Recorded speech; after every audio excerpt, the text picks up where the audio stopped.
Pulpit. You can pull my phone out. Yank my phone. Ladies, if you can, if y'all can, well, I guess you can leave it open, but just close, turn that light out for me in that hallway.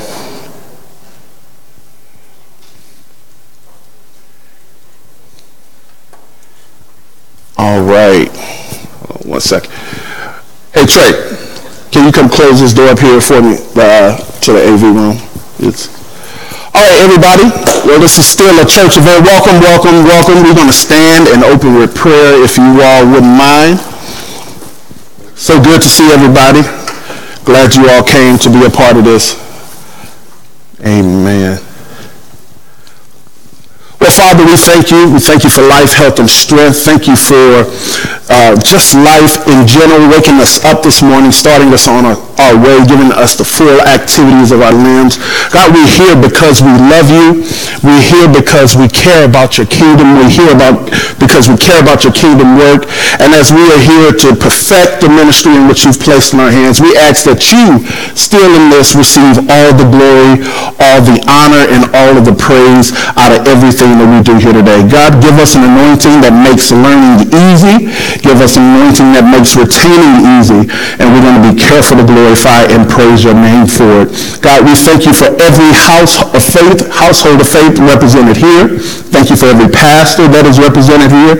And God, we pray that we come away from this gathering with a stronger knowledge of your will and your plan for our lives to take your ministry and your word to the nations. And God, we thank you for it today. Bless everyone here, every household represented here, every church represented here. We're going to give your name the glory, the honor, and the praise because it is you that deserves it all. Let's put our hands together and give God a praise this morning. Amen. You all can have your seats. So good to see everybody. So honored that you all took the invitation and decided to come. And we pray that you come away from this with a greater knowledge, with the tools that you need to be successful in your church's media ministry, in your church's media department, expanding the global outreach of your church. I am Minister Michael Harper. I'm Technical Director at the Church International in Atlanta. I am also Technical Director of Christ Community Temple, Church of God in Christ, where we are right now, as well as Stronghold Christian Church in Lithonia, Georgia. I didn't know that the road would come this way, where I would be going into churches, establishing teams, and then also strengthening and encouraging teams to go on and do the work of the church, following the vision of that pastor. And so we're looking to take this to another level and continue to help churches all around the world. And we do that by making sure that not only they are provided with the tools they need to be successful, but also the knowledge base that they need to be successful, to give their volunteers more confidence, courage, and wisdom to know how to operate in the church media department. Amen? And so with that, a lot of what has become the Achilles heel of the church, both the traditional church and the modern church, has been the media ministry, has been the audio-visual. And it's just simply our people perish for the lack of knowledge. One of the Achilles heels of the church is what we just experienced. This is a prime example. This is feedback. Feedback. One of the Achilles heels. How do we get rid of it? Well, some people think, okay, well, the monitors are placed in the wrong position, or we're using the wrong mics, or it's too loud. When just simply it's certain frequencies that just needs to be pulled out of those speakers. And so what Brother Charles Harris, who you all will meet here in a second, just went back and did, he heard, he does it every day, so he can identify those frequencies without even looking at it. But what you do is you find those frequencies and you pull them out of the monitors, and where you then, I didn't have to move the monitor. We didn't have to change the volume. I can hear clearly up here. And I'm sure we got a lot of headroom that we can go up, because we just found those frequencies and pulled them out. Is that a standard across the board? No. A lot plays into that as far as room dynamics, where the speakers are located, what their sound is bouncing off of. Right now, these particular JBLs that we have in Dad's church, they are pitched at 60 degrees, so they're almost shooting right to the ceiling. And so now you're getting bounced back off the ceiling. Even these monitors up here, sound is bouncing off of those. So it's a lot that goes into fixing it. And if our people know how to address these issues, then I think that makes us more instrumental. Because when a preacher, let me tell you something. I know, certain preachers can go on, it don't matter to them.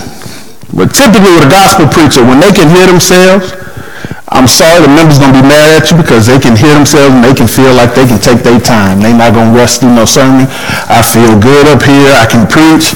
I can minister. And that's really what we want. We want to be a help aid to our pastors, not a distraction or a deterrent. And we want them to be able to hear clearly. We want the people to be able to receive the word of God clearly. And so a lot goes into that. So we got a lot to pack in the next 3 hours. We got food for you. The food is going to be back there, so if you feel a little stomach grumbling and you feel like you need to step out and go get you something, go help yourself. Here in about at the halfway point, they're going to change the menu back there a little bit, give you a little food for the afternoon. And I want to thank all of the ladies who have come to support their brother again and their husband. My wife, Melanie Williams Harper, y'all give my wife a hand. She's back in the back, running back and forth. But also Sister Naya Beverly, who is pretty much covers me anywhere I go, anything I do, anything I need. Her and her lovely husband, my brother, Cornelius Beverly, they're always here for me no matter what we do. So I appreciate them. Yeah, and he's right here, yes. Demetrius Cornelius Beverly, whichever one you want to use for.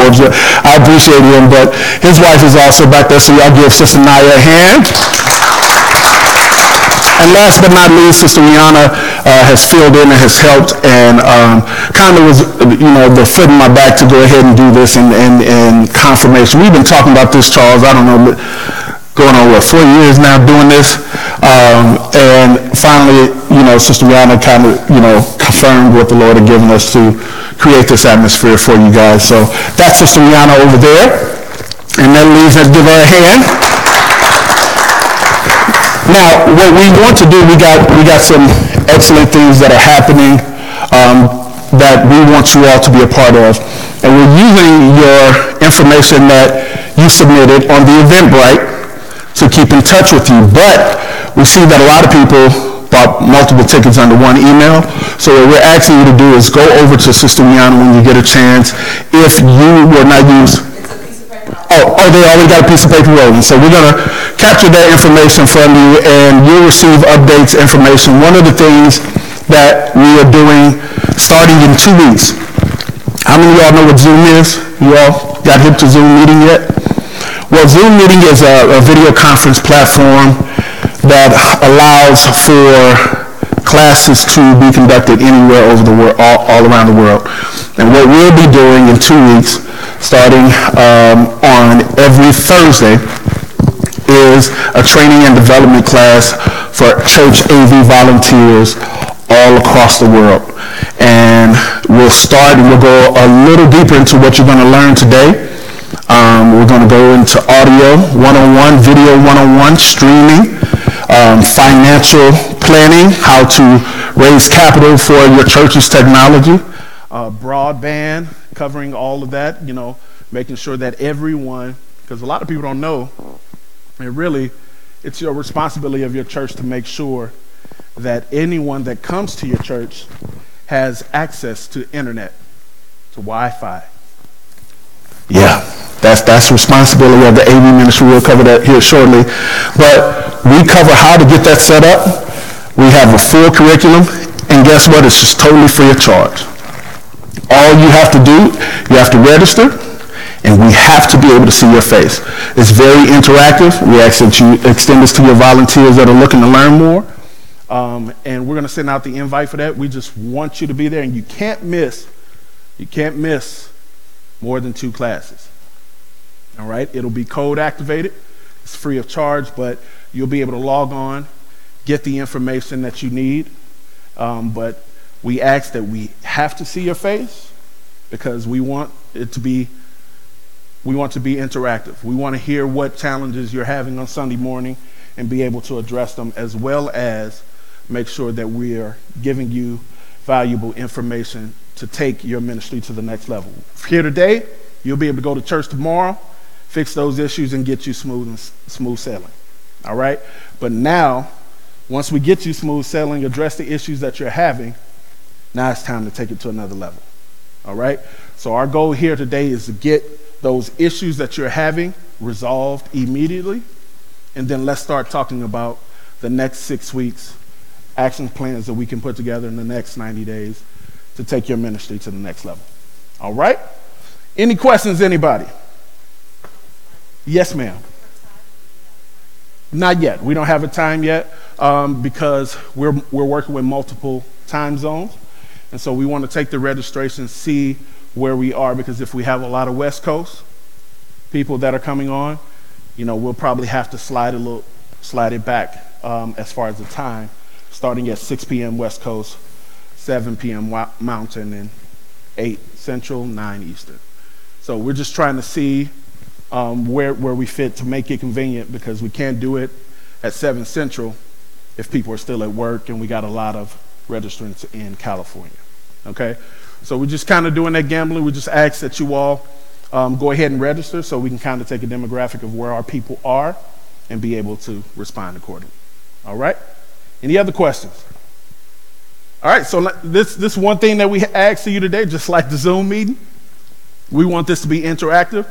We want to know, what challenges you all are having. And so this is not just a death by PowerPoint, but we give you some helpful information, and we want to hear from you, like where you stand, how you are along in this process, where you are, so that we can help you. All right? All right, all minds clear? We ready to hop into it? Oh, yes. Yes, we don't have a printed agenda, but basically I'll go over that with you. And so what we're covering today, starting out, we're going to start out, thank you, Pastor Catron, that's my brother. That's my biological brother, Pastor David Catron. And so where we're starting out today, we are going over best practices. We start off with audiovisual media ministry best practices. First, we're going to say, make sure you all know what the role of the AV ministry is. We're going to cover that, what the role of the AV ministry is in today's church. Also, then we're covering the best practices for the AV ministry. All right? Then we're going to bring up Brother Charles Harris, who will be covering the sound of worship. Brother Charles Harris is one of the world's greatest audio engineers in gospel music. In the gospel, he is also the lead audio engineer at the First Baptist Church of Glen Arden. And if you haven't seen or heard of the First Baptist Church of Glen Arden, I suggest you go and check it out. Outstanding, incredible ministry in the Maryland area. And he's the lead audio engineer. If you've ever been to a Kirk Franklin concert, the sound that you hear is that man right there. Just about in Tasha Cobb's. The list goes on. The Church of God in Christ International. That's happening here right now. That is the man. And so I'm honored to have my mentor and my Brother Charles Harris here, who's going to come up and share with us and answer those questions that you have. When we leave from audio, we're going into video, the eye of worship, letting you know different things that you can use right now to benefit your church as far as video, covering those hard questions. A lot of people, when you mention video in churches, are deathly afraid because they see price tag, they see dollar signs. And we're gonna end that lie today. All right. So when you think of cameras, when you think of professional video, Don't think dollar signs. You won't think dollar signs when you leave here today. Also, we're going to cover streaming. Brother Michael Upshaw, who is the owner and director of Livestream. Livestream runs pretty much everybody's streaming service. Everybody, from the Potter's House to West Angeles with Bishop Blake, Lakewood. They run the streaming services for everything. Brother Mike will be popping up here shortly to cover that, answer your streaming questions, give you some insight and some knowledge and things that will blow your mind. All right? Different technologies that will blow your mind that cost $269. So, and then he'll go over his service with Livestream TV, but he is the owner and president, and he'll be streaming in here shortly. Also, we're covering for the pastors. The pastor that I am serving within ministry is Jasper Williams III. Jasper Williams III and the Church Norcross. He's going to come and cover capital fundraising for your churches, how to do it, how to cover it. This is information that you are really going to want to take and give to your team and give to your pastors as well. All right? And so then we're going to come back and circle around to some lighting things and get you all on out of here. Make sure you all have the information that you need so that we can move forward. All right? So we're going to hop right into it. What is the role of today's church? And then, just so we are clear, I will be making these slides available to you for you to distribute amongst to your team as well. All right? So the role of the media ministry in today's church. The media ministry is the global communication administration of your church. The media ministry is the global communication administration of your church. This includes audio, video, and lighting, streaming and broadcasting, online content management. That's after you've streamed your services, what happens to it now, how it's visualized, how your YouTube page is set up, how your Facebook video pages are set up. That is all the role of the AV ministry. Telecommunication and broadcast services. As a technical director, my team handles the phone system at the church. We handle voice over IP at the church. We handle the broadband services, which is AT&T that we're currently using.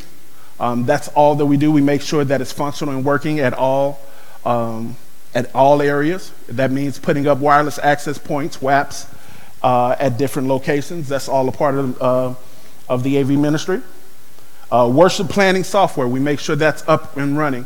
We'll cover Planning Center Online. That's how a lot of the churches function right now off a strategic schedule, how the order of service is set up.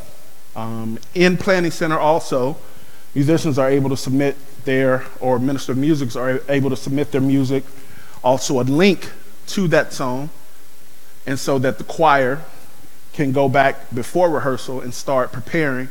That makes the rehearsal really efficient because they know the material and all you're doing is tightening up on parts and things of that nature. That's all done in Planning Center Online. We make sure that that's functional and working. Make sure all the users are on Planning Center Online. All right?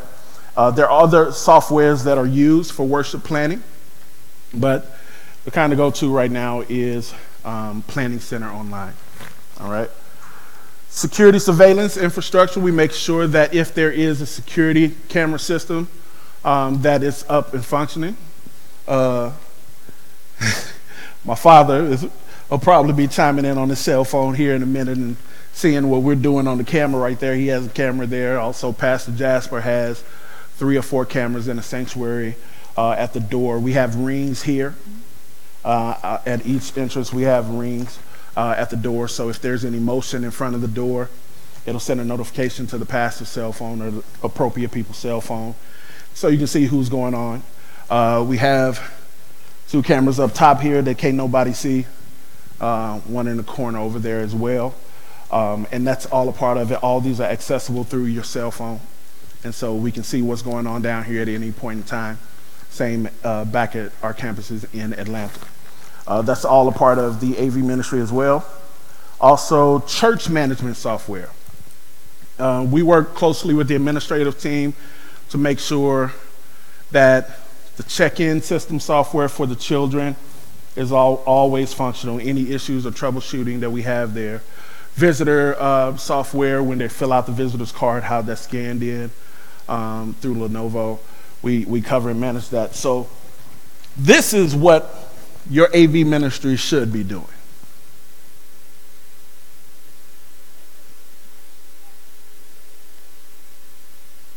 So it gives you something to work towards. This all comes under what is called that M word, that magic word called media. This is all the forms of media. I know that you have a lot of pastors that are doing this currently, but imagine how light the load would be if your pastor didn't have to deal with all that. Your pastor didn't have to deal with all of that, and he had a dedicated person to deal with it and make sure that it was going. He could focus in on building the church, on delivering the word of God to the people. So this is what's your goal, what you want to get to. I know a lot of our churches, we don't know that that's what we're supposed to be doing. So I'll let that list digest with y'all for a minute, because I see some faces right now. So that's what the media ministry does, all right? Now, important thing, what are the roles and the positions of the media team? That's not one person that does all that, all right? So these are the roles of how a church media team is supposed to be set. You have the technical director, which is myself, who act as kind of like your quarterback, manages the day-to-day operations of the church media team by coordinating the staff, equipment, also scheduling, volunteer, training, project implementation, campus technology, and system upgrades. They manage all of the people. We handle the scheduling. Any issues that's going on at the church comes to your technical director, and he'll get that information to his team or handle it himself. Audio engineer, and that's what Brother Charles is. Brother Charles is the senior audio engineer. He manages the integrity of the church sound ministry, including but not limited to live events, sound reinforcement, but also the recording, the facility applications, and archiving. When audio engineer, we record on all of the formats. I record non-linear and linear on Sunday mornings, meaning that I record to a recording software, which is Pro Tools, but then I also record on a CD as a backup. I then also record on a media recorder, which is a Zoom, and I got my Zoom around here somewhere. I'm gonna show it to you in a minute. But the Zoom is just a media recorder, and you stick a mini SD card in there, plug a headphone jack into it, and record. That allows me to take that data, put it up to our podcast immediately. Whereas in Pro Tools, I gotta,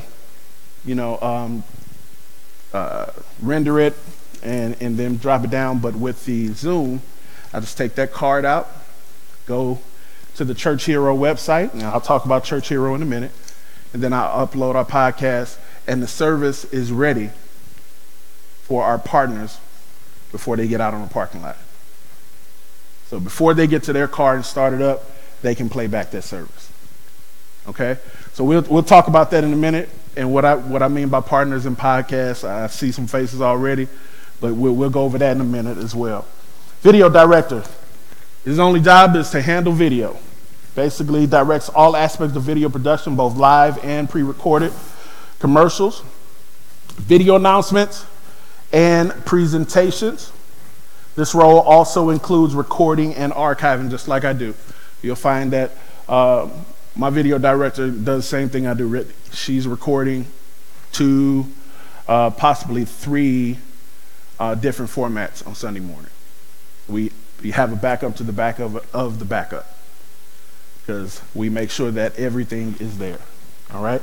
You can never have too many backups. Presentation software engineer coordinates, designs, and operates church presentation software for both the Confidence Monitor, which is typically back there. We're getting ready to upgrade all this for Dad here, but Confidence Monitor will be on that wall back there where that exit sign is, so that the preacher can see what his next point is coming up with. So if we're in a presentation, the next point, he'll be able to see it before it hits these screens up here. All right?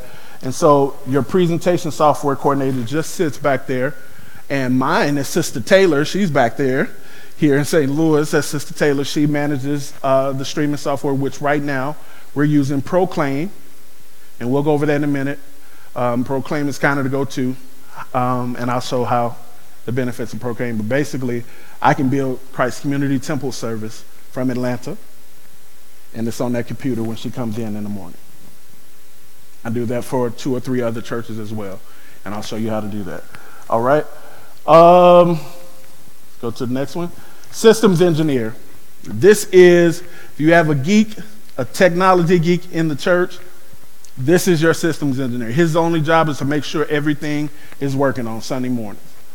He makes sure that the internet, he goes around and makes sure the internet is working. He makes sure the cameras are fully functional. He makes sure the audio is fully functional. It's not his job to mix or to do sound, but the Charles will go to his systems engineer and say, hey man, this monitor over here is busted. Okay, Charles, I'll take a look at it this week.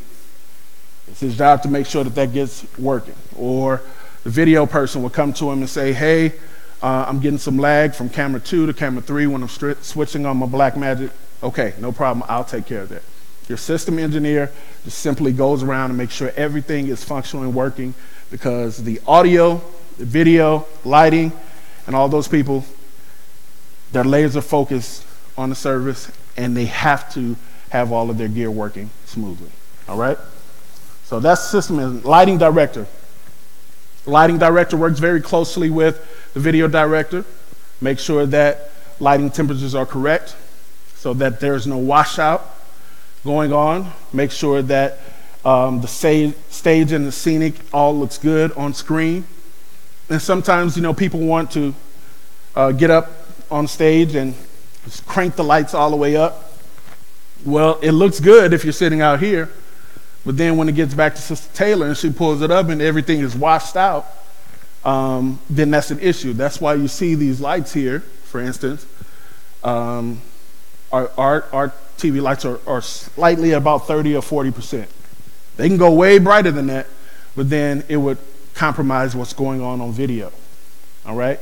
So that's why the lighting director and the video director, they work very closely together. Digital content and social media manager. When you are streaming live, you need to have, and now there's a new title that they're giving them, social media pastor is what they're calling them now, because when you get to it, and it's very valuable information, when you get to that level and people are coming on there to your stream, these are some hurting people. These are some people considering suicide. These are some people that are down, trodden, and just really need ministerial staff to be able to go on there and chat with them during your live sermon. You don't want just anybody going on out there talking to, because these are real people. It's a virtual campus, yes, but when you start getting 95 and 115 people watching and talking back and forth, you want a real person that is possibly a minister talking back and forth to these people, capturing, making sure that they feel wanted. If they have any questions, providing the scriptures in the chat log. So where at one point in time we'd have looked at that and laughed, social media pastor. You can't laugh so much now, because when you have upwards of 100 plus people on to your streaming, you have to know what is being said, how your church is being represented in that chat, and make sure that these people are doing the right things to capture and keep your online audience. The bad side about it is a lot of churches, they don't do none of that. A lot of our churches don't do that. We don't have nobody talking back and forth. We just go live and walk away. And people are on there commenting, saying different things, and there's nobody giving feedback from our church. There's nobody talking to these people. There's nobody handling the outreach. And that's exactly what our ministry is. I should have said this at the top, but we are an outreach ministry. When you talk about media, we're an outreach ministry. So everything that we're doing is to further the kingdom, to spread the news of the gospel of Jesus Christ to the masses. All right? Worship, audiovisual best practices. This is what and how the media ministry should be run. And a lot of people, when I've taught this at several churches, this is one of those items where you take, you start immediately, that you can implement tomorrow morning and see a big difference. All right? Yeah, feel free to take pictures until I send you all the slides. I'll send them out tonight. Yep, we'll send them out tonight. It is the mission of the media ministry to serve the Lord, our pastors, and its members in the spirit of excellence and integrity with the utmost professionalism and efficiency. We are a very, very intricate department, and it's a lot of moving pieces. It's not a game. If you treat it like it's a game, then your service will reflect that you think it's a game. Audio, video, we're talking about frequencies, we're talking about lighting, we're talking about shading, we're talking about all types of different technologies. It's a very serious thing. God bless you, sister such and such. God bless you, brother such and such. And we get in here and get relaxed and don't realize that stuff back there in that booth, that's a serious thing, and it will have a serious, long-lasting effect on it. And outside of the spoken word, we have probably the most responsibility in the church, because it's our job to take that word to the masses. Who are the masses? People sitting in the audience and the people outside of the building. People in the audience can't hear. People in the audience can't see what's going on. Then we've already failed. So it's very, very serious. So that's number one. The media team members must love the Lord and have received his precious gift of salvation along with the leading of the Holy Spirit, or actively pursuing the gift of the Holy Spirit. This is one of those things. I mean, you just can't live any kind of way up in here. This is a praying ministry. I'm telling you, this is a praying ministry, because when everything's going right, you'll never hear a word. You'll never hear a thank you. We are a thankless position. But let them hear a little bitty piece of feedback for 4 seconds. The media ministry messed up the entire year. That's just what we do. When you're going right, you'll never hear anything. You walk out the back door, get in your car, and you'll never hear it from anybody till the next Sunday. So that's why you have to have a praying spirit. And it's if your team, you want to, first of all, it's a ministry. We're not saying throw anyone to the wolves or out because they're not living right, but that's the exact opposite. The media ministry is really a small group. So you have a ministry obligation as well as a technical operation. So we make sure that our volunteers, hey, how are you doing? What is going on with you?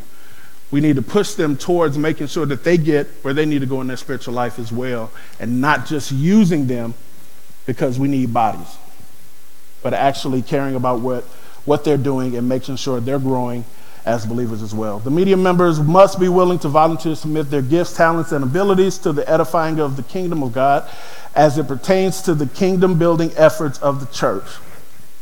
You can't do that if you don't know the vision of the pastor. The media members must adhere to the department's regulation and guidelines for timeliness, ministerial ethics, and day-to-day operations. The media members must be willing to work collectively with others to perfect, develop, and institute new systems for church growth and the strengthening of the communication plan of the church. All right? So we don't want to just get here to where we're coasting. Okay, now we got this figured out. How do we make it better? All right? That should always be the goal of your media team. Okay, we got this figured out. Great. How do we make it better? Short story, I went through one of the issues that Pastor Jackson was having was with one of the microphones. Okay, got that figured out. We went back and forth, did sound checks and everything. It was a mic like this. Yeah, it's just not giving me what I want, and I want something da-da-da-da-da. Okay, so we got it figured out. Oh, man, that sounds great. But you know what? Now, what is it going to take for me to get the mic that Stephen Furtick got? So now we got to get you a countryman.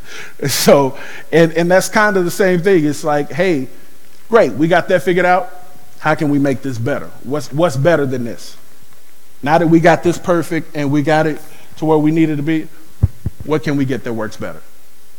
That should be always your mindset. Never just relaxing, never coasting, but how can we make it better? All right? So that's the church growth, also strengthening the communication plan. What is a communication plan? Okay? Yeah, we don't have somebody here 40 hours a week. No, we don't have nobody here 40 hours a week. But we need to be accessible to people 40 hours a week. So let's talk about this voice over IP telephone system. How can we make our telephone system active to where we can get people?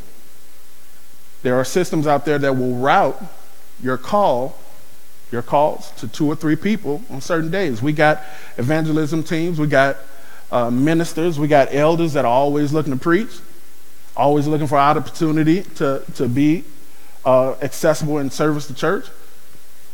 Let's get a schedule going. Monday, Wednesday, and Friday, elder, you are covering. The phones will be routed to your phone between 1 and 6.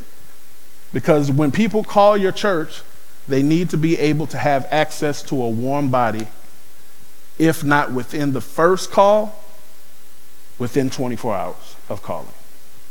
So that's where we talk about communication plan.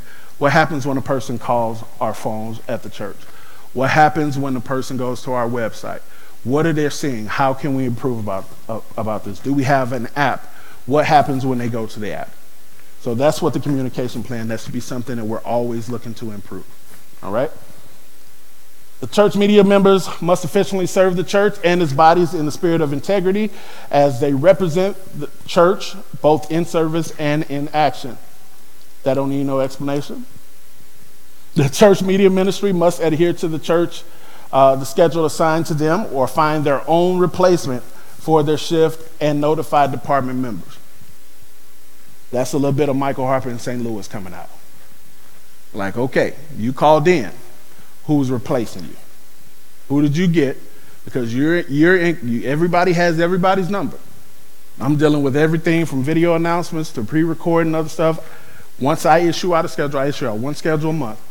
I do the schedule for 30 days. Here, I have a team of 21 people. I get them scheduled in planning center for the whole month. It is their responsibility to find your replacement if you can't make any one of your particular schedules. We are also on a chat. We're also in Slack, which is another communication. So there's really no room for error in getting staffing. And they abide by that. People will be like, hey, I'll see in the chat, hey, I can't make it to this service. Can anybody fill in for me? Between our 21 people, somebody will pop in and say, sure, I'll fill in for you. So communication is key there, but your volunteers find their own replacement and make sure that we know. The church media members must commit to training and development programs of the department before operating in service or events. People want to quickly hide behind the consoles and stuff like that. We don't play that. Like I said, we get here on Sunday morning, it's very serious. We don't want to be a distraction to the pastor. We want to make sure the pastor can minister with clear thoughts without distractions. And so we don't just throw people behind there just to get them active. We make sure that they're trained. Not only do we sit through trainings like this with our volunteers and also on Zoom, but then they shadow. They shadow for 3 weeks. All right, so, and I don't want to build a one-sided team. I know you love audio, sir, and you say you want to do audio, but you're going to shadow presentation. You're going to shadow video production. We're going to move you all the way around because I need people that'll be able to rotate to every department. And so they shadow for about 12 weeks at the different positions, and then we'll start giving them jobs and start administering. But it's really important that your people are trained, because then they come and serve as confident and not coming in looking like a deer in headlights, okay? Because by the time you release them to their first thing, they're up and rolling, they're going. You don't have to stop them or anything, all right? Church media members, let's see, let me get out of here. All right, the church media members must assume responsibility for the problems, maintenance, care of all equipment distributed to them. I mean, they assume if you were given a job to set out all the mics, whatever happened to the mics while they're in your possession is your responsibility. The church media members must ensure that all equipment is properly stored and packaged away at the completion of their shift. The difference between professional sound companies and church AV ministries and why the equipment lasts longer with sound companies that go out and use it 4 and 5 times a week and go on tour and stuff like that, it's because it's properly stored and packaged. It's used more with the production company, but it lasts longer because it's properly stored and packaged. Whereas with our churches, we take it out the box, and at the end of service, we may sit it on the table. We may leave them on the mic stands. We may throw them in a box. But that's wear and tear.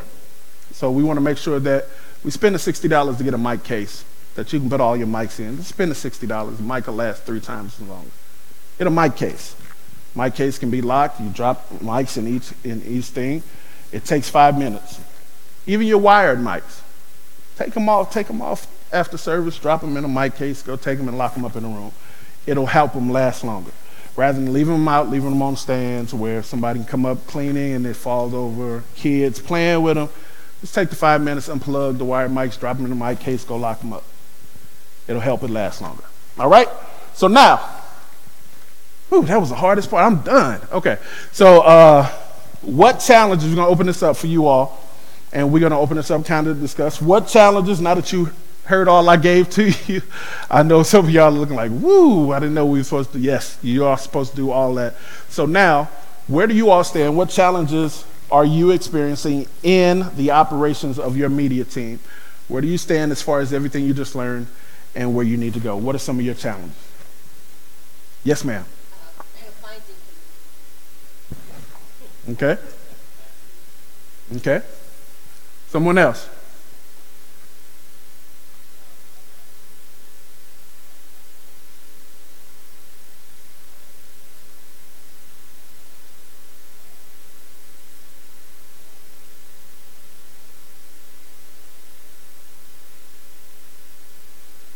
Awesome. Okay. So let me start with those two. You know CDs are going to be extinct January 1st. They will no longer, Maxell is no longer making CDs January 1st. They're down to less than 50,000 sold a year. Less than 50,000 sold a year. So you are going to probably have just as good a chance finding a track in April as you will finding a CD. So that's just keep. So we're going to talk about some other technologies and stuff like that that will help them, like we said, just have access to it as soon as they get in their car. And when I tell you less than $30, they'll have access in their car before they get to it. All right. As far as volunteers, your greatest weapon in getting the mission over to your volunteers, they have to buy into the program. You hear that a lot in sports. You got to get your players, for your team to be successful, you got to get your players to buy into the program, buy into the mission. And some people, a lot of volunteers, when there was a study done, they didn't know what the mission or the plan was. They just came in and felt like they were a warm body, just thrown into the fire because we need you. People sometimes, when they got done with their shift, didn't even get a goodbye. You know, it's all in recognizing that your volunteers are not warm bodies. Yes, you need them. Yes, they're great. But the way to get committed, folk, step one, Get your media team together. I've done it. It was hard getting on the pastor schedule, but I stayed confident with it. Got the pastor. Your pastor has to get in front of your team. And you just simply, Pastor, what is your vision for this church and the media team? And when any pastors don't have problems speaking, especially when you ask them what their vision is. If you ask your pastor what their vision is and they looking like a deer in headlights, that's a whole nother problem. But usually when you ask a pastor, what is your vision? What do you want to do? Where you want to go? And you sit him right there and surround him by your team, no, don't even cut the sound system on. Don't even barely cut on lights. Just use Pastor, we want to hear your heart. And when your volunteers hear your pastor's heart, I guarantee you within a half hour of speaking to them, they're going to buy into it because now they know, okay, Pastor want to have a presence in Germany by the end of the year. Or Pastor wants to have some kind of presence in United Kingdom by the end of the year. So once you get that laid out, your pastor is your greatest weapon to get those volunteers to buy into it. Also, I can do just about everything, but everything that's lawful is not expedient. When I came in to be technical director, people thought that I was coming in to do everything. Nope. Assign them, delegate them something to do. Give them to feel a part. Give them something to feel valuable about. And then just say, hey, if you have any issues, come and let me know. When I got to the church, they were looking, okay, what is he going to do? No. We're still using you. Brother James, you're my system engineer. Brother James is a guy, he works for Microsoft, volunteer, loves technology. And when I got there, he, was doing a little bit of everything, but he was an audio guy. Well, I came in there and said, hey, Brother James, I would like for you to be my systems engineer. Handle everything that's under you. Make sure everything. When I tell you, just telling him delegating it to, and I let him do it. Your system engineer, he goes and he researches, he finds issues, just to see that you gave him a job to do, and you let him do it, and you didn't micromanage them. James is there sometimes more than I am. Same thing goes with video people. Hey, I want you to be over our camera equipment, make sure that everything's up and functional. You have to give them something to where they feel like they are a part and that they have control. Mm-hmm.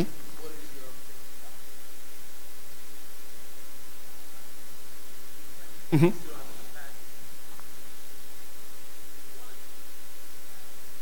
So you find, because whether they are completely clueless or willing to learn, everybody has something that they contribute. So let's say if it's in video production. Right now, you can't call a show because you don't know how to call a show.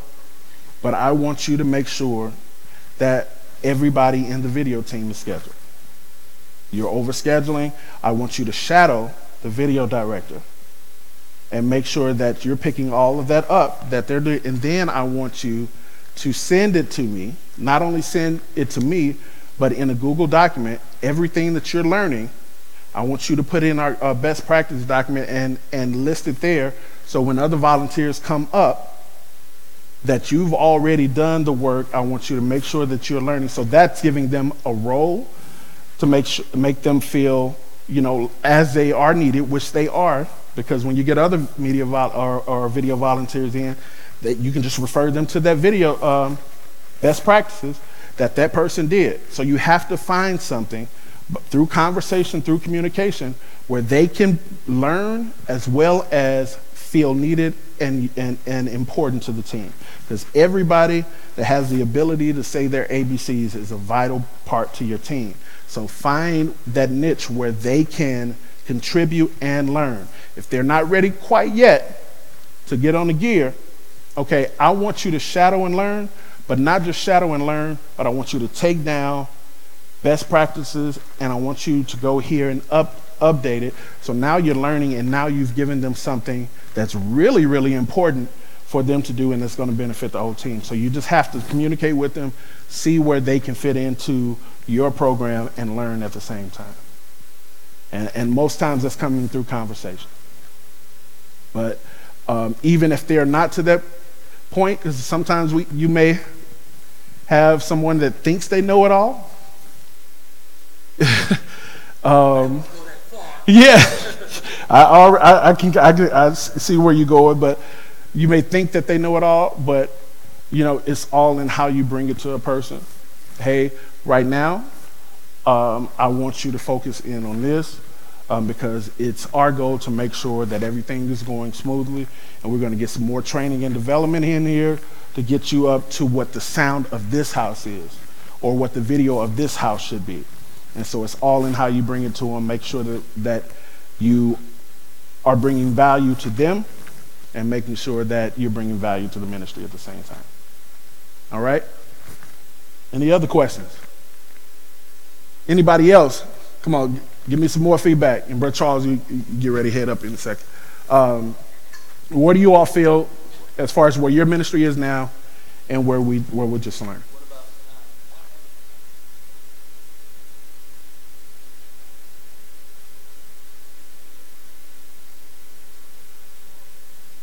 Mm-hmm.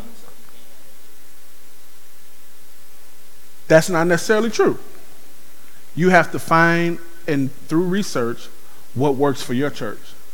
Because there are hundreds of what we would consider storefront churches in Atlanta that has the most remarkable lighting, video, and sound. If you walk in there, and I told you that church sees 75 people, and you go in there and the sound that you have. So what you have to do is simply do your research. On size of the auditorium, there are things that you can get. Like right here, I'm using 15 feet, 15 by 6? I'm using 15 by 6 feet worth of space here. Not a lot of space being used, but it looks good. Fairly inexpensive. And you can do something similar to this, in a podium in the center to do it. Each one of those lights in there are about $165 a piece. They have over 65 different color variations in it. And, these ain't nothing but truss. Truss, about $100, $125. Some taller ones you get about $500. But there are different things that you can do to spice up your small church area. Now, is your church stage bigger than this? It's not bigger from right here to there?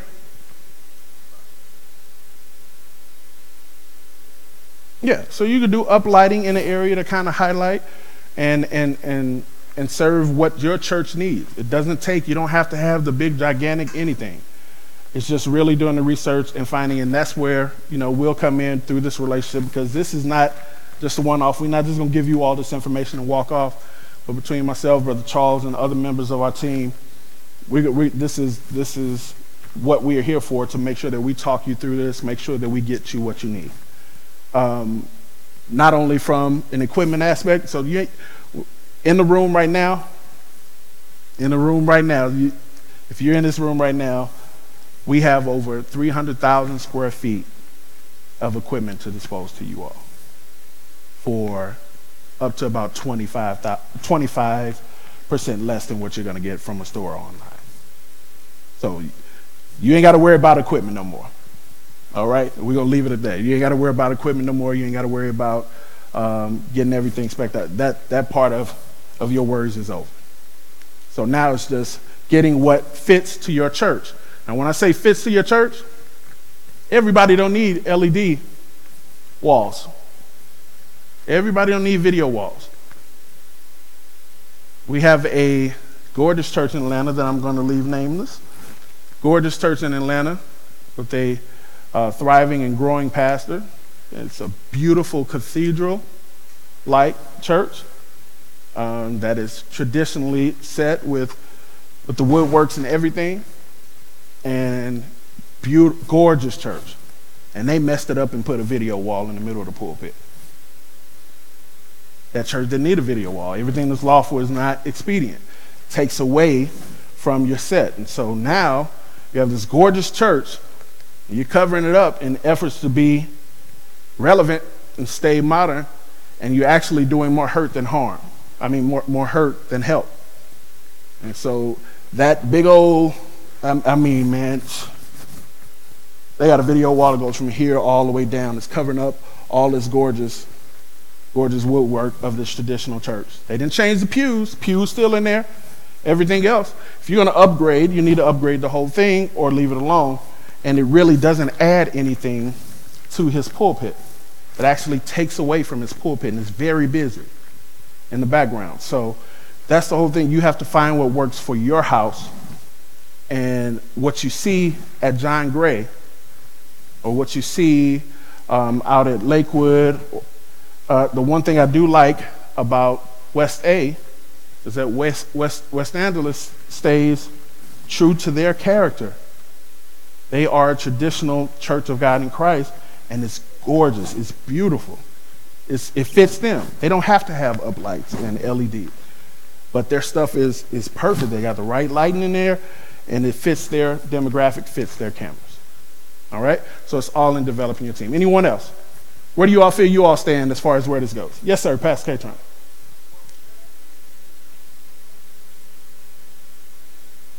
Mm-hmm.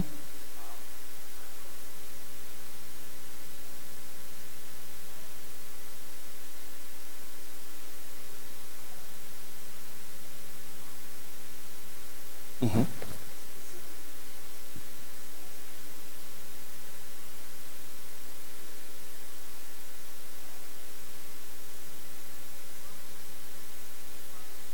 Mm-hmm.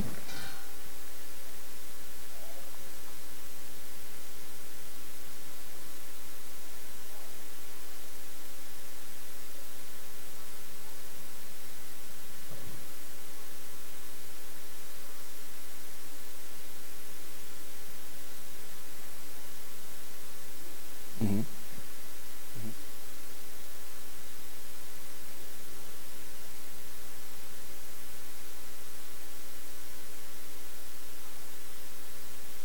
That there actually is, and I won't step on Brother Charles' feet too much. He's going to come up here now and kind of go over that. But when you get into sound in certain houses of worship, there's one mantra that we live by: less is more. And you know, when you're talking less is more, you have to have a quality person that knows acoustical sound. It's rather worth it to spend $150 to have them come in and tell you what you need than you try to go get what you saw on somebody's Facebook Live. We have another partner that I battled with their sound tech because he wanted to put a line array speaker system, and they got 12-foot ceilings. Line array is a big speaker system that you see that goes like that. And I was like, man, that's, you know, you're going to be bouncing on stage with the speaker that you're trying to get. That's not needed.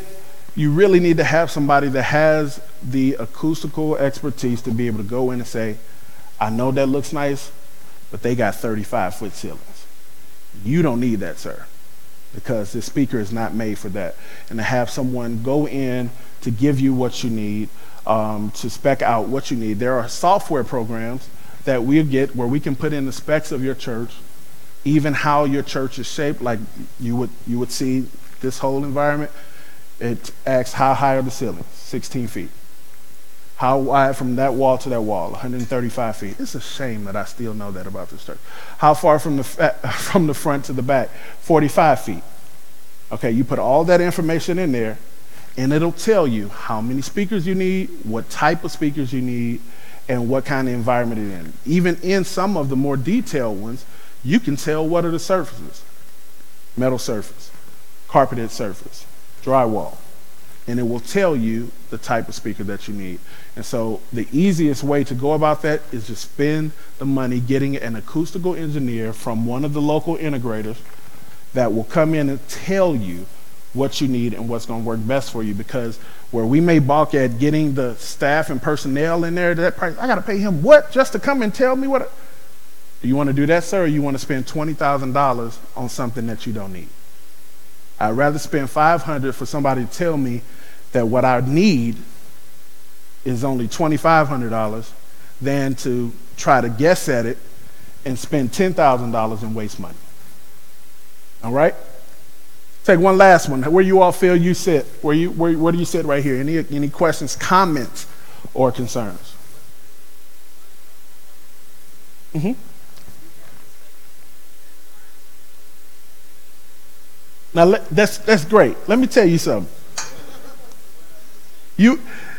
I have always, because of where I was born and raised, you make it happen.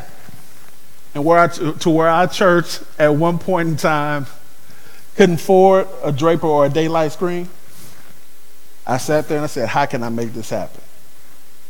And there was a sign placed out on Page and right by Central Hardware. I think that's Page in Pennsylvania, out there by the government building. But it was a sign place, and I went in there. I said, hey, man, how much would you charge me for just those blank sheets? They were 4x8. Man, them were 4x8 signs that me and Elder Brown put up there. No, that line you're seeing? The moving one. Oh, okay. But you see the line where I put two of them together. Okay. Okay.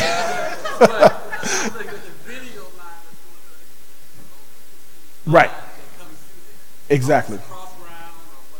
It is a cross ground. What usually and typically fix that, believe it or not, are AC ground lifts on your projectors. Ground lifts, the little gray. And I don't think we have one up there, but AC, it lifts the ground because that's noise. That's ground noise. Yeah. And so that cleans that up a lot. I don't, and how long is, I'll ask them that later. But yeah, AC ground lift usually fix that.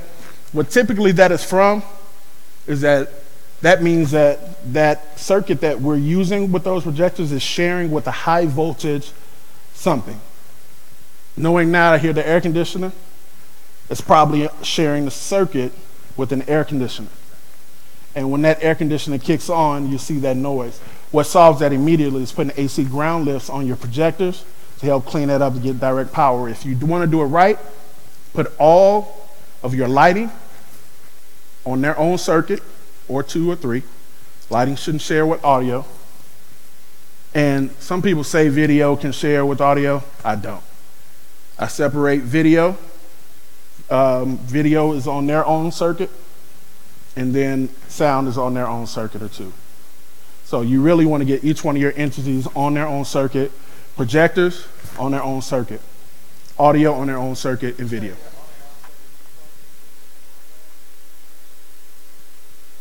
Well, you have to see, because in some churches, it could be 2 different outlets, but they're on the same circuit. They route it back to the same circuit in the back.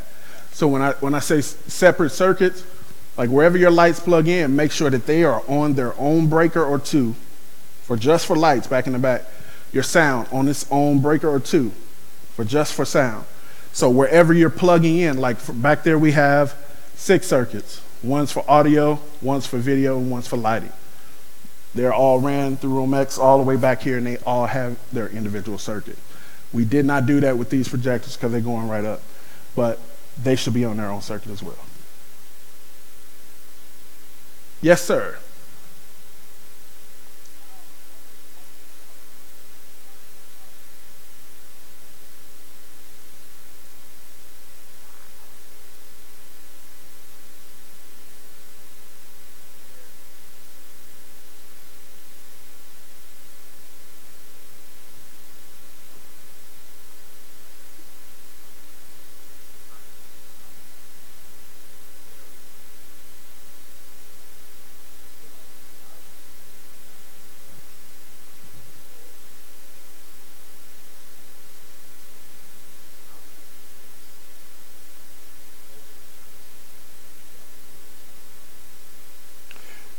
That all goes into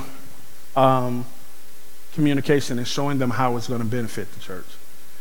With older members, it may be a lot that they're not interested in, but one thing every older member is involved in is the church growing, is the church reaching out to the masses. If you can find, that's the one secret to get older members to buy into it.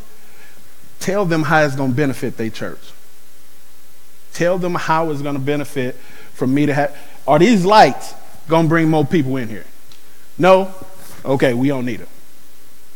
Because and when you're talking about deacons, are these lights going to bring more people in here to pay for these lights?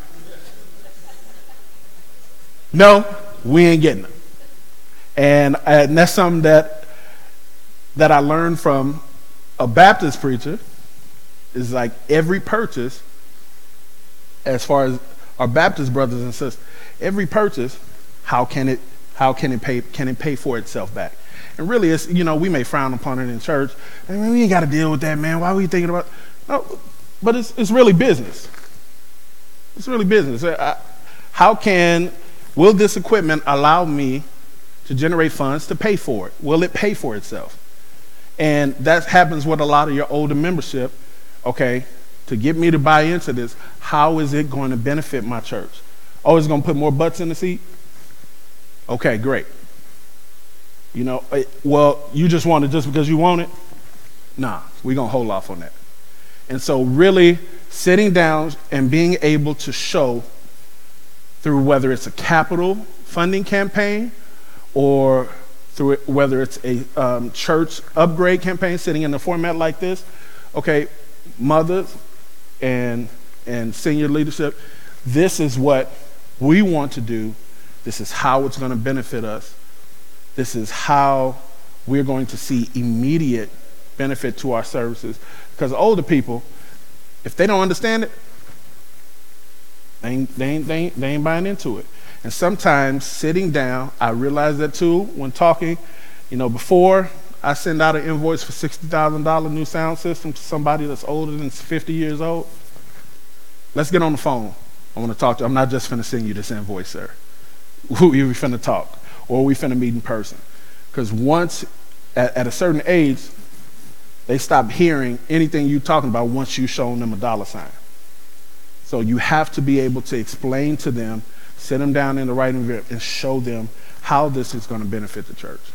Once you can do that and be able to relay that information to it, they'll buy into it all the time. It's facts. They'll buy into anything that they understand. All right? Any more questions before we close this last part?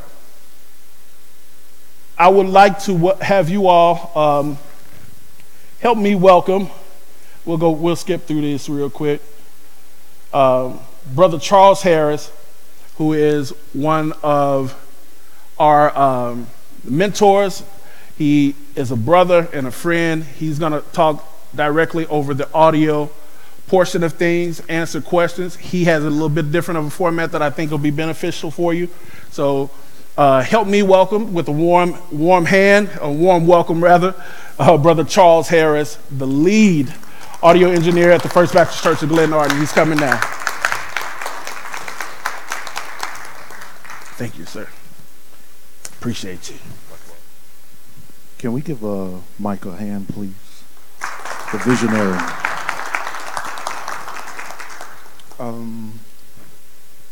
I heard a lot of y'all questions. Can I just go back to some of it? I just want to add to what Mike has said. So you asked about volunteers. It's just an old saying, say all you got to do is just ask. That's it. And when you ask the volunteers, like Mike said, let me ask you a question. How many of y'all have mission statements and vision statements in your department? You have to give that to them so they know what they're signing up for. And it just makes it easy. And then once they get into everything that is required as it relates to the vision, then it just makes it easier for the volunteers to understand what it is that they're doing. And you asked the question about going into buildings and how the sound or what it is. And Mike is right. What happened is every material, every carpet, every pew, every piece of wood, every piece of plexiglass, every piece of plywood, it affects what the sound is. You know, a lot of times you're not going to go into concrete. Well, you're not. No, not in American churches will you ever walk into a church and you just see the concrete on the floor. It's covered with something. And what happened is a lot of times churches, they go with what's pretty. They don't understand that it may be a reflective surface. And so now you're in this building and everything is just reflecting back. And you hear this echo.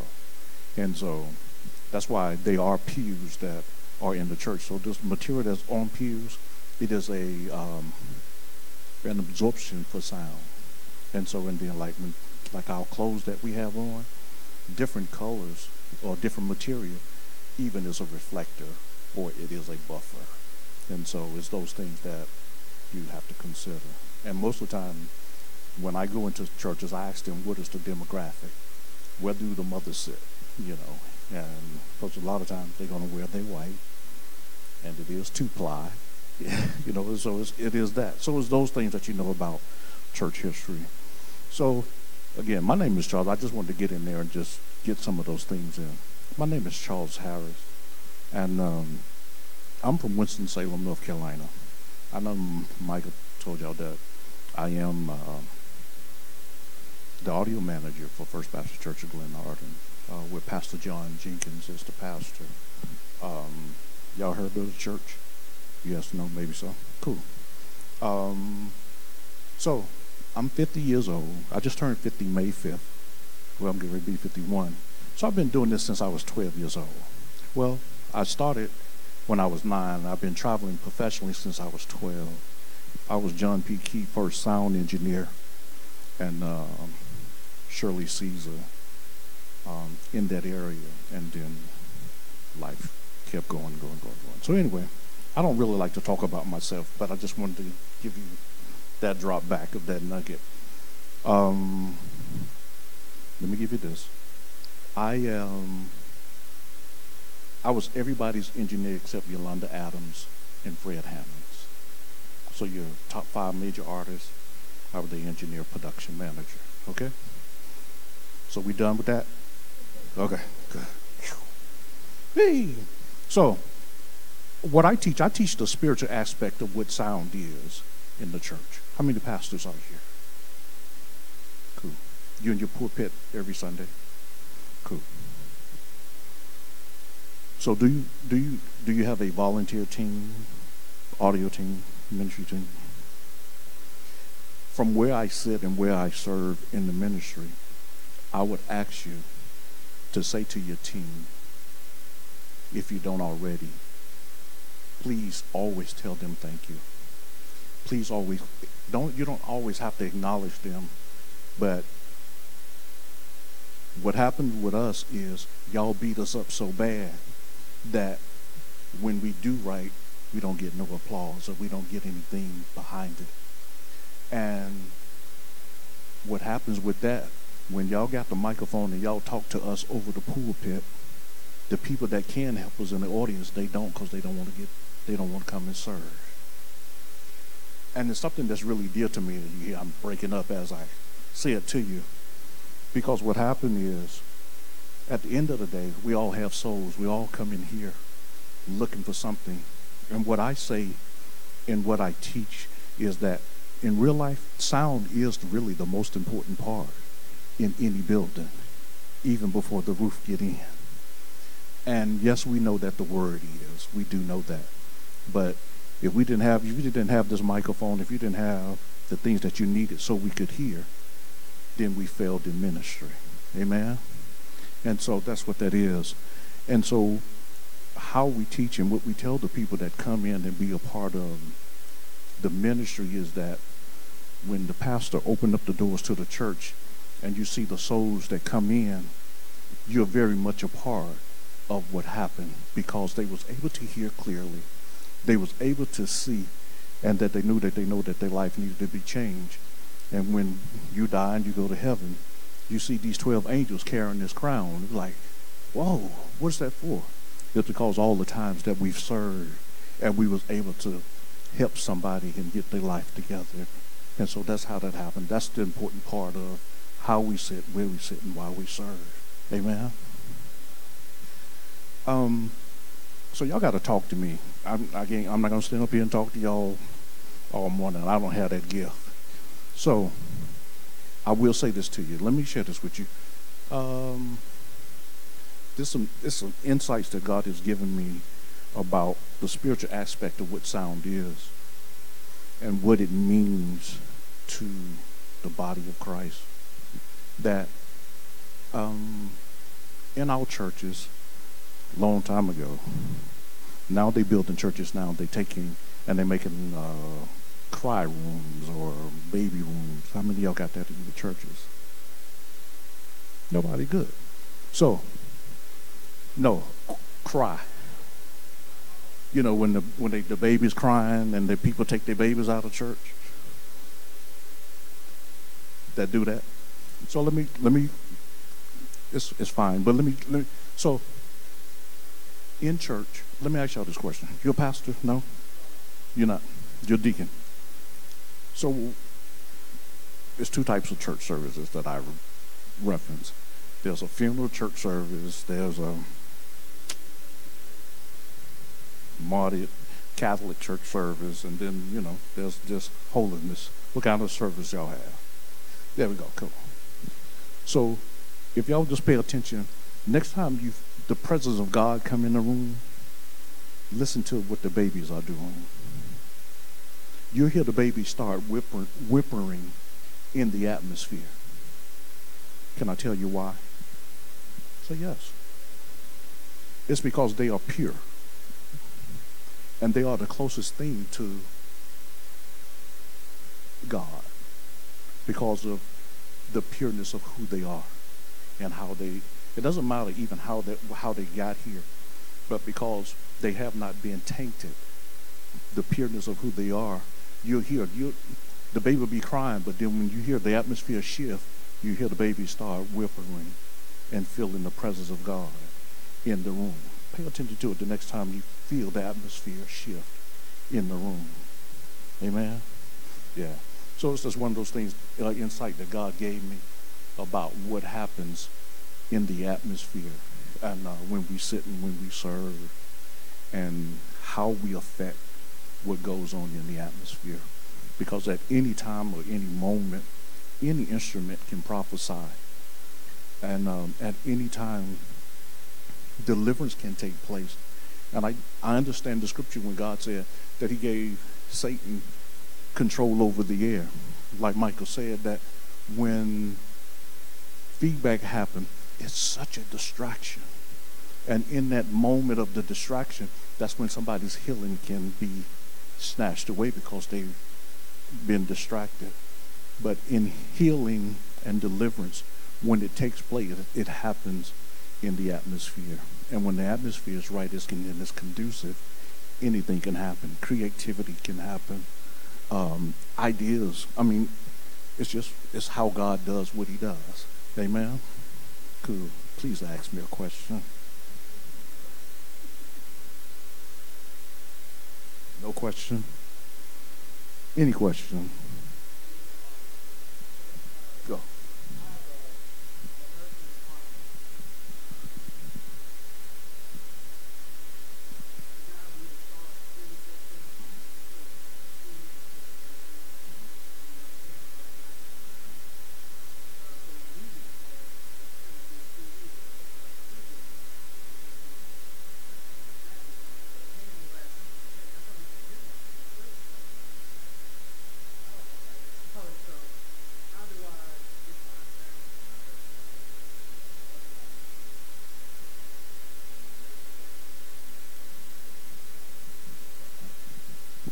So we asked the question, how can he get the sound from out of the sanctuary into the nursery?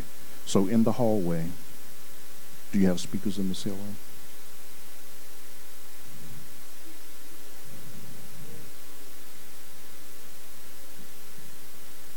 Okay. So do you have music outside of the sanctuary? So it's called a 70-volt line or 70-volt system. Speakers in the ceiling. And it's probably, you said 70 volt? So what happened is it's a 70-vote line. It's easy. I say it's easy. So say for instance you got the nursery, you got what other areas that would need support outside of the sanctuary?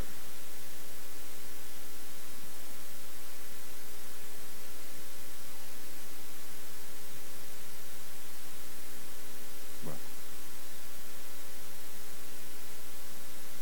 Cool. So what happened is,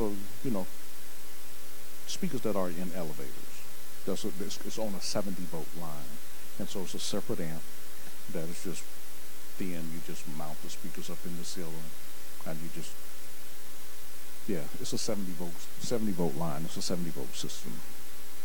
So so that's what that is. How you can get it, and then from the console they can send a signal over to that room. Yeah, so that's what that is.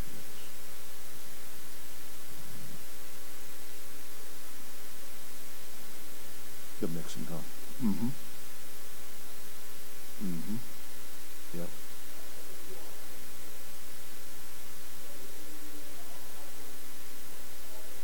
Right.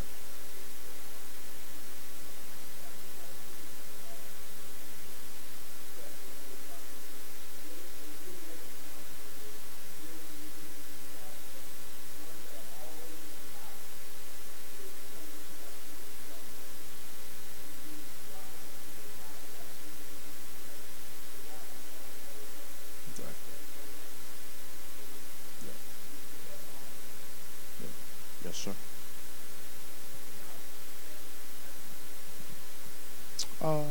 Sure. Versus an analog console. Would they? Okay. Would they? Okay. Okay. Okay. Do y'all do funerals at your church? You do weddings in there? You do Bible study in there? And you do Sunday service in there? More of the reason why. Because at a wedding, you will only need 2 mics at a time, right? And so if you don't have a paid volunteer, personal staff or volunteer, you just go to wedding scene, boop, those 2 microphones come up. You got a funeral, you got the preacher, maybe another mic. Let's say 3 mics. Boop. Funeral scene.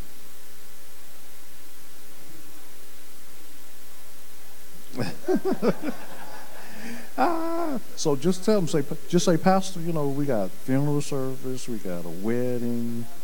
Yeah, I mean, and so what happened is, so when he get up to go speak on Sunday, nothing has changed.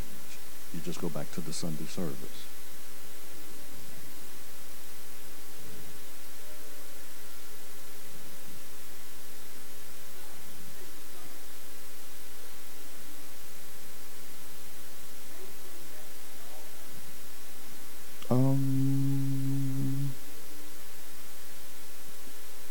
I wouldn't on Sunday morning. And you're right. What happens in the atmosphere, like in the summertime, when the air is on, the air is thicker in the summer. In the wintertime, the air is thinner. Okay? And so what happened is, if you don't have somebody that can control what's been put in the atmosphere, you get feedback and all that kind of stuff. So yeah. So you got funeral, wedding, Sunday service, any other thing. Yes. So I think that would be a reason to do it. And even when it's like, I mean, digital consoles, the cost of them have really come down tremendously from where they were when they first started out. Yes, ma'am.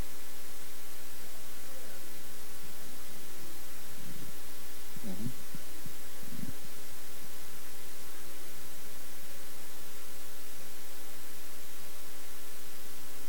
Mm-hmm. Okay.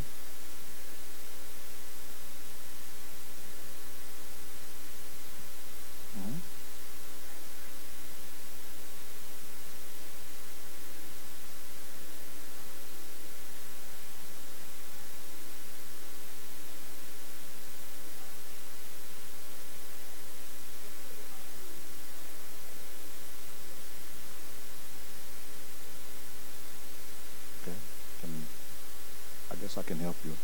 I'll try to.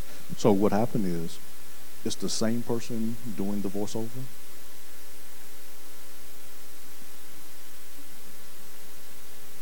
Is it the same song that you play? Is it the same music?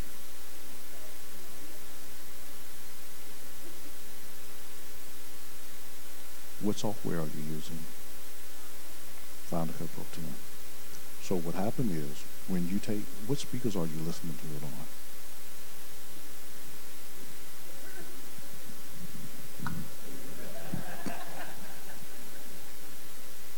Do you know what speakers in your church? They really not. So what you have to do is, before Sunday happens, you have to take and listen to it in the main sanctuary. And so, and even because of Final Cut Pro, let me see if I can say it to you. What are you setting the master volume on? So if you got your meters that's going, are you in the yellow or are you in the green? Okay. What part of the green? 5, 10? So, go to 15. You know how to use the gate on the Final Cut? Of course. So it's in Final Cut. Once you go into it, so what it is, it's called the gate. So once the level goes this high, it's gonna always be this high at the same time. Okay. And so from that place, so what you have to do, each individual track, person, voiceover, or music, you got to make sure that music is, let's say, you take someone that's speaking, and they're very dynamic. So the speaking voice of the dynamic, you probably got to bring it down. I'm going to say 2 dB or 3 dB versus somebody that's speaking soft. You got to bring the person that's speaking soft, you got to overcompensate them. And so that's what's going to make that variance the very same, because your gain now, but what you're adjusting the elements, is what we call it, into the track. And then you got to go listen to it on not the Mac speakers. Cool? So yeah.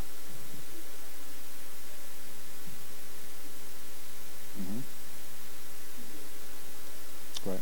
Well, you can do that, or you can just get some nice headphones. It's different than the Mac speakers. That's all. And you got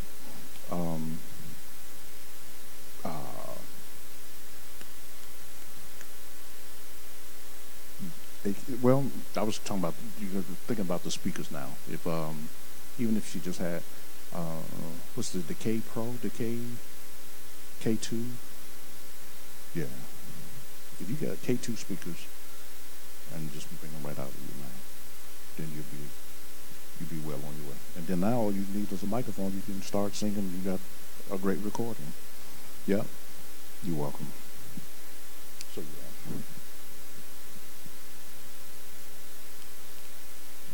So cool. Oh, excellent. So again, to go back, I wrote something down.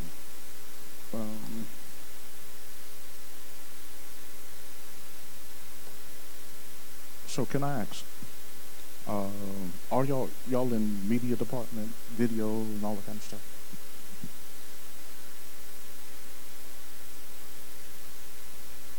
In what we do is very much a trust factor. And it's really the elephant that's really in the room in churches. What happens in where we serve, because we are so, everything that we do is seen, everything that we do is heard. It really goes further than we can ever go. And so the brand of the church, the brand of the pastor, the image of it is important. But the sound of it and what it looks like is important also. And so if we found, what's the name of your church? If we found the CD of Glory Temple and we put it in and it's not right, we're going to talk about it. But then if it is, you know, we hit the mark. And so what happens is, again, it's such a trust factor about what we do that, and y'all, this is a Charlesism. Trust and love to me is almost the same thing when it comes to what we do. You know, and let me tell you what I mean. A lot of times we misuse love or take it for granted. It's the same way I think. That's the same way I think about trust when it comes to what we do. Because what happened is, we can have people that are really willing, that really want to do it, and like Michael said, that you don't throw the people away. You got to find somewhere else for them to go and serve, because it's a reason why they came to the department anyway. There's a reason why they came, and so you gotta help them find out that reason. It's no different than you got 500 people in the choir, and we know all 500 ain't singing. It might be 30. You know, were y'all at church last night? Who came to church last night? Nobody? You did? Night service? I'm asking at the convention center. No, nobody. So let me share this with y'all. I've been doing AIM convention 9 years. I'm saying AIM. I've been doing AIM for. I've been doing the C.O.G.I.C convention since they've been here, so it's been 9 years. Last night, I hadn't even told you this. You probably heard about it though. Last night, the whole entire system went out. Before we went live to go to Word, on Word Network. And it's this thing, it's called Dante. It really is a system where it's not even supposed to fail. So, in my technical mind, I was like trying to do everything to get it back and up and running. But in my spiritual mind, I had to tell God, thank you for the gentle reminder. Because so many times I get into situations where I take it for granted and thinking that it's supposed to work. And I was really at peace. I wasn't even embarrassed. Let me be honest with you, I just hope I don't lose the contract. But but it was one of those things that was just such a reminder that, yo, you got to check this stuff. You got to come in and not just do the microphones, not just do the normal stuff. You got to go dig deeper into it. And so it was my gentle reminder on yesterday. I mean, the system was down for about 10 minutes. It was at the end of the women's conference, or their convention part of it. And we was up and running before the main service started and before we went back on the Word. And we found what the issue was, and so now we know how to address it now, you know. But it was humbling, and I was like, woo, yeah. So what happened is, so with Dante, you got your Dante, so you got a switch, it's a signal through. Y'all heard of Radio Shack, right? So I put a Radio Shack switcher on this Bentley. And so what happened was the voltage, the power, it wasn't getting enough voltage. It was shorting out the switcher. My Dante rack was lighting up, flashing like it's got its own power supply and its own power source. And I'm looking at these switches like nothing. We reconnect them, start, it'll flick on and cut back off. So I had to bypass the switches and just do it. We call it doing it raw in the Dante connections. So in trying to save money, that's what happened. I'm telling you, a Volkswagen on a Bentley system. So yeah, it was a gentle reminder. It was such a sweet lesson. And let me tell you why I can say it that way. At the level in which we do production, it's really no error for mistakes. It happens because it's live. You know what I'm saying? But at certain levels, y'all know, even in your professional lives and careers, it's just certain things that are elementary that you just don't do. That's just not supposed to happen. But sometimes you get gentle reminders, and I had a gentle reminder last night. So that's what that was. Anything else? Yes, sir. Okay. Okay.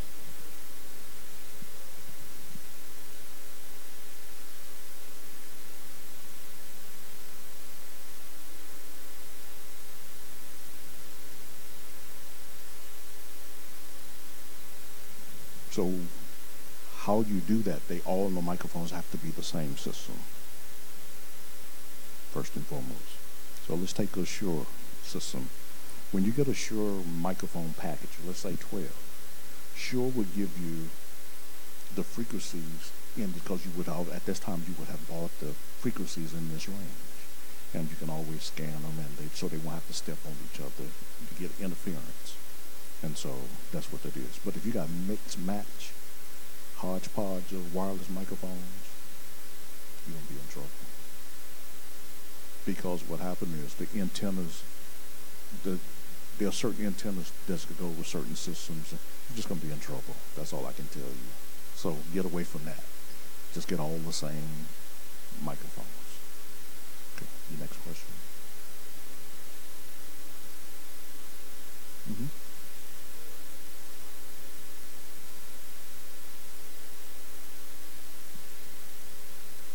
What's everything? Tell me the instrumentation on stage.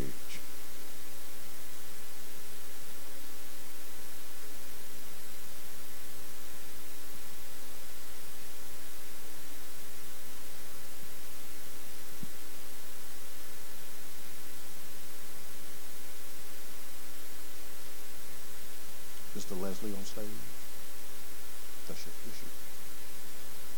So typically in black churches, they want the Leslie on stage. Why? I don't know. So what happens in those cases, when the Leslie is on stage, when the organist turn up, everything else around it want to turn up. So to eliminate that issue, you have to take and move the Leslie off stage, put it somewhere, cover it up, put 3 microphones on it. And when you put 3 microphones on it, we put 2 microphones on the high and 1 on the low. But you could EQ it so there's a high, mid, and low. So it gives it the tone that it needs. And what really will make it sound like the Leslie is right beside it, you take and you put a blanket over top of it, like a moving blanket, thank you, over top of the Leslie. And what it does, it encloses the tone is really what they're looking for. And so when they go turn it up, it's still right there beside them. And so that's how you do that. And a lot of churches don't have enough channels, or you don't have enough mics. You can put 2 mics on a top and a bottom. But so yeah, so when you do that and you take it and you mix it all together, it'll all be there. Yeah. So it's a trust factor. So to move that Leslie off that stage, yeah, that'll be what that is. But yeah. So cool? Going once. Going twice. Thank y'all for letting me stand in front of you. Thank you.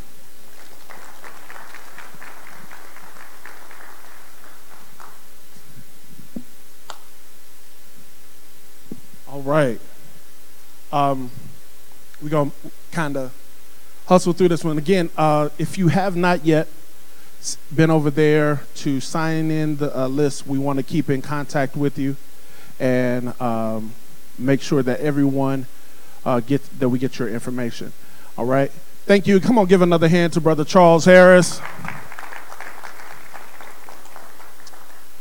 me see here. Okay. Let's see what's going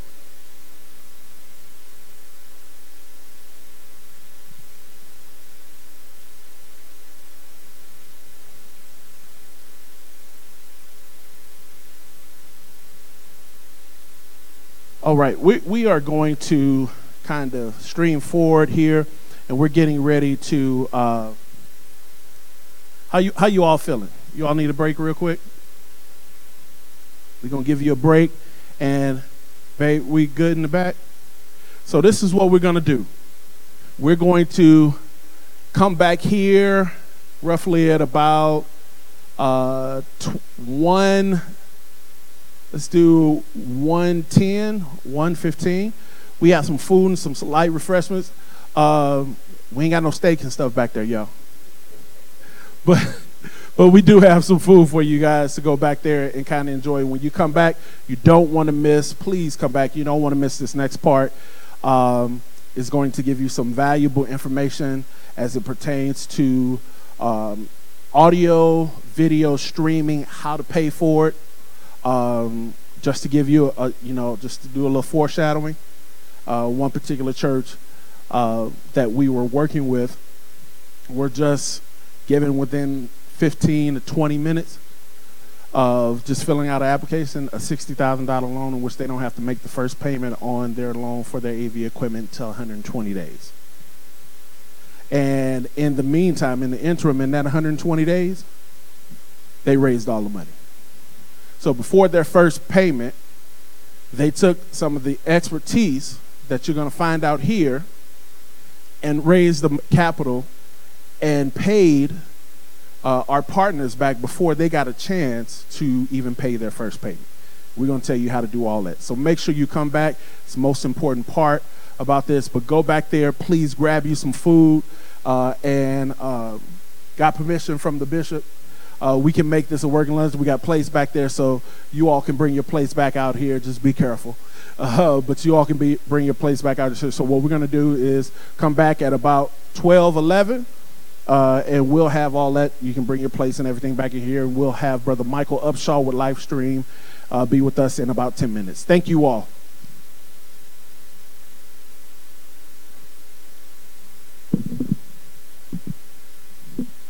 All right, Brother Mike, I'm finna turn you up here, man. Make sure I got you.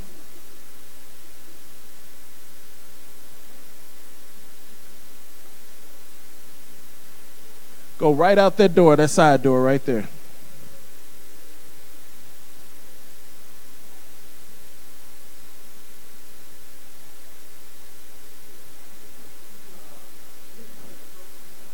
Yep, I'm finna cover that in a few seconds. Yep.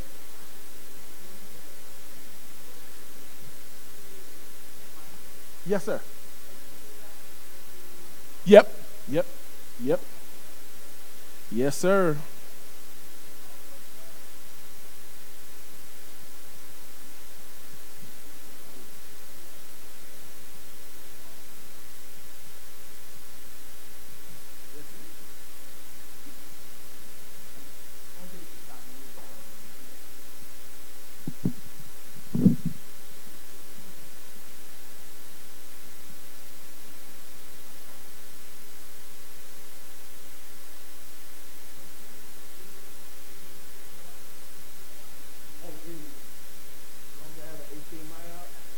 Then if it doesn't,